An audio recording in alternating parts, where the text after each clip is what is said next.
কেন অনুপস্থিত মুখ্যমন্ত্রী? কেন অনুষ্ঠানে স্থান বদল?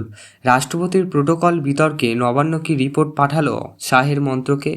গত 7ই মার্চ শনিবার রাষ্ট্রপতির রাজ্য সফরের প্রোটোকল লঙ্ঘনের অভিযোগের পর অমিত শাহের মন্ত্রক পশ্চিমবঙ্গ সরকারের কাছে থেকে রিপোর্ট চায়। রাষ্ট্রপতি অনুযোগ সুরে বলেছেন, আদিবাসী সমাজের প্রতিনিধিদের ওই অনুষ্ঠানে যেতে বাধা দেওয়া হয়েছে। রাষ্ট্রপতি দ্রৌপদী মুর্মুর সাম্প্রতিক রাজ্য সফরের প্রোটোকল লঙ্ঘনের অভিযোগ প্রেক্ষিতে কেন্দ্র এবার রিপোর্ট জমা দিল পশ্চিমবঙ্গ সরকার। কেন মুখ্যমন্ত্রী মমতা বন্দ্যোপাধ্যায় রাষ্ট্রপতির অনুষ্ঠানে উপস্থিত হতে পারেননি, সে ব্যাখ্যাও দেওয়া হয়েছে বলে নবান্ন সূত্রে খবর।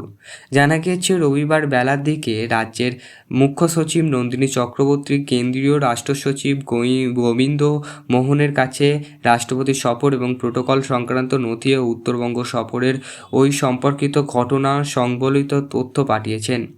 রাজ্যের এক আমলাকে উদ্বুদ্ধ করে সংবাদ সংস্থায় পিটিআই তাদের প্রতিবেদন লিখেছেন। ঘটনার পুরো ক্রম ব্যাখ্যা করে প্রাসঙ্গিক নথিসহ কেন্দ্রীয় স্বরাষ্ট্র মন্ত্রক তথা পাঠানো হয়েছে। আমরা প্রতি পর্যায়ে গৃহীত প্রশাসনিক সিদ্ধান্তের রেকর্ড রেখেছি। মুখ্যমন্ত্রী মমতা বন্দ্যোপাধ্যায় কেন ওই অনুষ্ঠানে উপস্থিত ছিলেন না, তাও রিপোর্টে ব্যাখ্যা করা হয়েছে।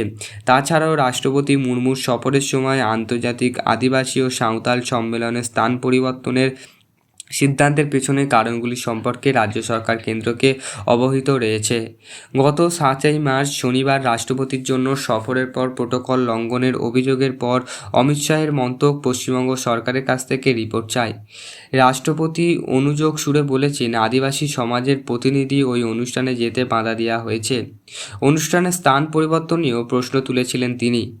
মুখ্যমন্ত্রী সেখানে ছিলেন না বলেও ক্ষোভ প্রকাশ করেছেন মুর্মু। তার মমতাদি আর ছোট বোন বলেছেন তিনি। জানি না আমার ওপরে কী রাগ। মন্তব্যে রাজ্য রাজনীতিতে বিতর্ক শুরু হয়। আবারও কলকাতার ধর্মমঞ্চ থেকে মুখ্যমন্ত্রী জানান, তিনি রাষ্ট্রপতির উপস্থিতিতে ওই অনুষ্ঠানের কথা জানাতে অবশ্যই